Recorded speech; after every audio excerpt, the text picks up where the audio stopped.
welcome and introduce Stacy. Delighted, Stacy, that you were able to give some time today. Thank you so much for coming. Stacy Gillis is Senior Lecturer in 20th Century Literature and Culture, and she also runs the Gender Research Group, which worked very closely with us on the last event and was part of the last event and is happily part of this event, and is going to be talking to us on story, spaces, gender, solace, interiority. So thank you very much indeed, Stacy. I'm going to get rid of me and leave you here. Okay. That's great. Thank you. Thank you so much, Liz. And thank you to the Institute for asking me to speak today. Can I get a thumbs up if you can someone just give a wave or say, Liz, can you see my screen? Yes, yeah. Okay, great. Yeah. Great. No, I've had some issues. My friends would say, because I use a Mac with screen sharing and Zoom. Fine, absolutely fine. Great, thank you.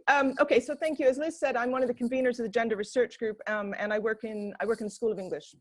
So the material objects of my research could be rough strokes, books and archives, rather than people and movements. So I guess one of the questions maybe to ask, or you might be asking yourself, is why am I speaking at an event about gender and COVID, hosted by the Institute for Social Science?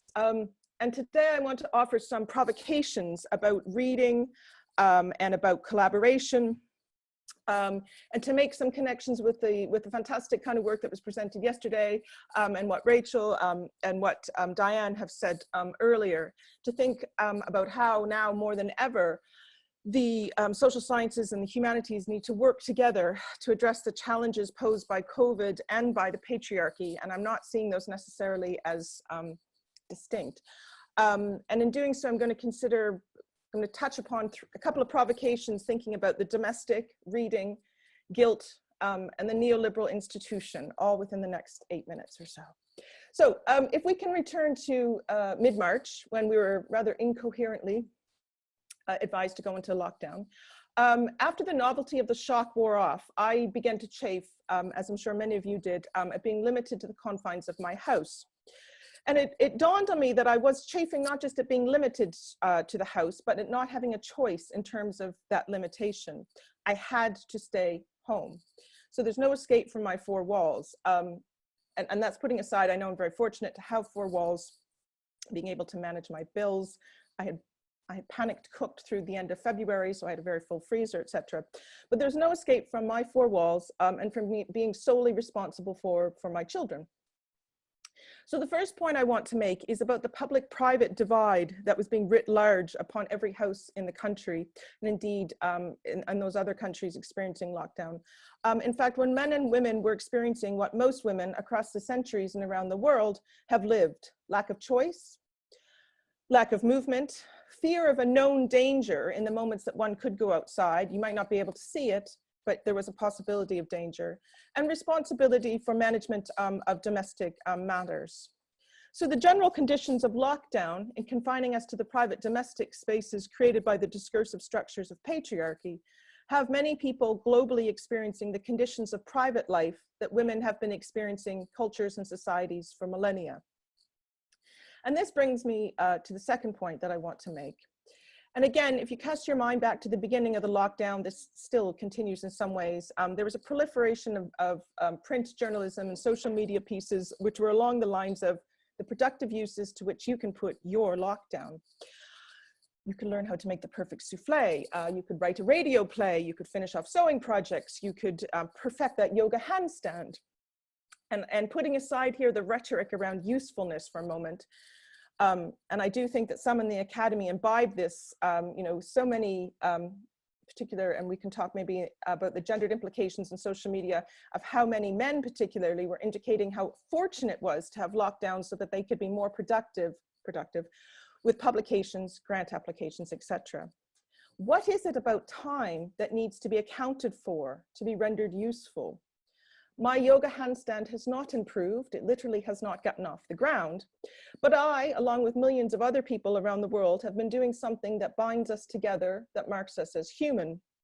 Sales figures have indicated that book sales globally have rocketed during lockdown, and we are all buying, hopefully reading, far more than we were doing pre-lockdown. In short, we're reading during this time. And this is the second point which I'm making here, that one of the most popular things we were doing in lockdown then is what makes us human. Reading is what we have as humans. It's what marks us as different from other species, and it's what binds us together. Other species may communicate, so verbally, orally, with whales singing to one another, somatically, sharks arch their spines, etc. That's a form of communication. But we do something as humans radically different to this, and we tell stories to ourselves, about ourselves, over and over and over again. We have entire industries built on reading. Every school is built on reading. Okay, so we're all reading more. So what? I want to pull in Donna Haraway here, who looks to the bioenvironmental to consider what it is that we do as humans. And she talks about how, oh, I can't see my screen because of my own face. Okay, you can read the quotation then yourself. And she talks about that humans are kind of loopy we of interlinked kinds. And she speaks to what she calls compost writing. And that is, nothing makes itself, nothing tells its own story. And she uses the image of fungal webs here of a way of kind of linking. So the question of why we're reading is just as important here as what we're reading, the webs of connection. And there are also traces to be, paths to be traced here in our individual and collective reading practices. There's a question here of who is able to read, both literally and figuratively, who has the space, the time to read. And these exclusionary practices of reading can tell us a great deal about who we are, but also why we are. And the second point, part of this second point has to do with guilt. And I was debating giving you a PowerPoint of all the things that I've been reading in lockdown, but I will tell you that I have turned to things that I have often found solace in. So I've turned to Jane Austen, and I'm rereading for probably the 10th or more time her great novel Persuasion. This is not valuable to my employer. I do not work on Jane Austen. But Sarah Ahmed has been helpful to me in thinking about my guilt in terms of what I'm reading and how my time is valued by the institution. In her recent account of the labor of diversity work, she talks about exclusionary practices of the institution, the process of what is selected to be read and what is promulgated with the institution as part of the building up of power structures, which many of us as feminists are working to dismantle. And she talks particularly about the kind of practice of citation. And in her most recent work on use, she talks about kind of evidence, but also the idea of impact. Who is given time? Who is given capacity? Whose work is valued in different kinds of ways? And I think that this speaks quite powerfully to what Mwenza was asking yesterday about who is doing the work and who is making the decisions, and how is work, which kind of work, being made visible? How does that kind of function? So to nuance this point about guilt, my guilt, perhaps everyone else's, guilt, reading, and the neoliberal institution, the third and final point I want to make is about how we should read. In the last 2 decades, feminist theory has been grappling with pulling the somatic and emotional foci of the debates on affect into other long-standing concerns of feminism: labor and inequity, the public-private divide, gender, means of production, and violence. More recently, the turn to affect has been mobilized in the discussions, which also draw on these long-standing concerns, about the purpose and function of the university in the 21st century. One component of these discussions is the resistance of such manifestations of neoliberalism, with which, for those of us who've been at HE for more than a decade, are familiar: metrics, KPIs, repeated iterations and adjustments of strategic plans, workload allocation, the rise of what Benjamin Ginsberg calls deanlets and deanlings, branding exercises, etc. One of the modes of resistance to these manifestations is the promulgation of the act of slow reading. In their recent critique of speed and metrics in higher education, Maggie Berg and Barbara Seberg ask why we are doing so much and so quickly. Whom does this benefit? And what is valued in higher education? Just put one. Is that right? Oh, I've got 8 minutes on my left. Okay. Is that okay? Yeah. Is it a feminist act to challenge how the neoliberal academy operates and what it values? There's a fair amount of discussion, as I've said, about how to make the best use of lockdown. How can we place the act of reading back at the center of what we do? Might we think about certain provocations to help us think about collaboration? How might we think of reading as an act of radical care, to go back to Sarah's point?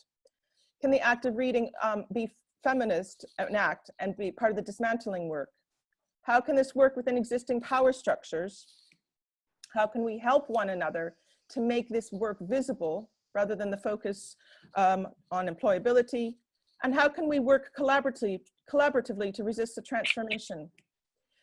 And I guess I'm turning here to Sieber and Berg again, who kind of talk about the possibility of collaborative work to resist the transformation of reading and research from a contributor to human knowledge, rather than thinking about it solely as revenue stream. And the question here of who does what kind of reading and what kind of work is central to this. So I'll leave you with this thought from Haraway: stories belong to storytellers who share them or not in practices of situated worldling. The conditions for sharing stories must not be set by raters, academic or otherwise. Thank you. Thank you very, very much indeed, Stacey. That was brilliant. That was excellent. I'm just going to start my video as well. Really, really grateful to you for being able to give the time and to come up with such really interesting comments and ideas. And I certainly have some things I can say and ask. I'm just wondering if other people have.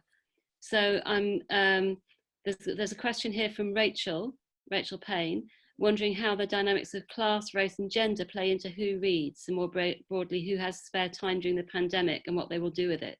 Yeah, exactly. And I think that this is one of these, who is allowed to read, who has the space to read, who has the time to read, and then also how the choices of what we read are informed by the material conditions in which we find ourselves.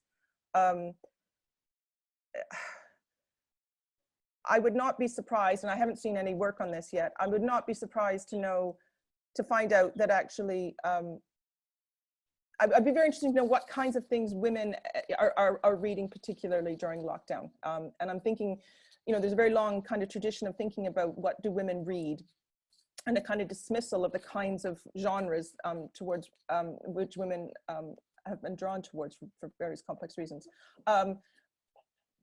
I'd really like some kind of analysis of what's of the subject matter that we're reading, but also how are people reading? Is it snatched moments?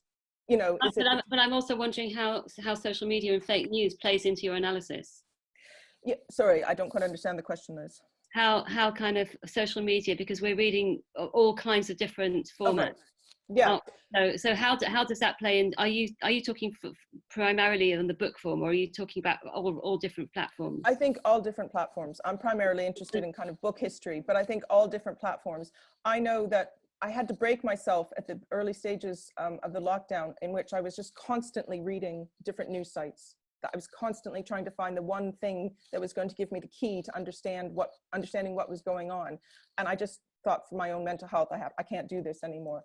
But there is, I know that the numbers are up on social media sites. They're up on, I'm so sorry, my children are having an argument behind my computer. Numbers are up on social media sites. They're up on, they're up on online journalism, online versions of print papers, all of the kind of reading material. We are reading more. The evidence is there of that. Yeah, yeah. So there's some interesting comments coming out here. Things like Claire, as a trans woman academic, can identify with what Sarah Ahmed, whose work is read. Claire Higginbottom, not having had time to read for pleasure during the pandemic with the time constraints of caring for an 18-month. And I think it's very telling that you've got your kids in the background, kind of, this is like, this is real, this is absolutely real. Shireen, lots of resonances about reading, really like the idea of thinking about reading as work. I like the idea of reading as radical care, that's me speaking now. The way that people, that Shireen relates to people and understand the world around her is shaped by the hours of fiction she spent reading, discussing with friends.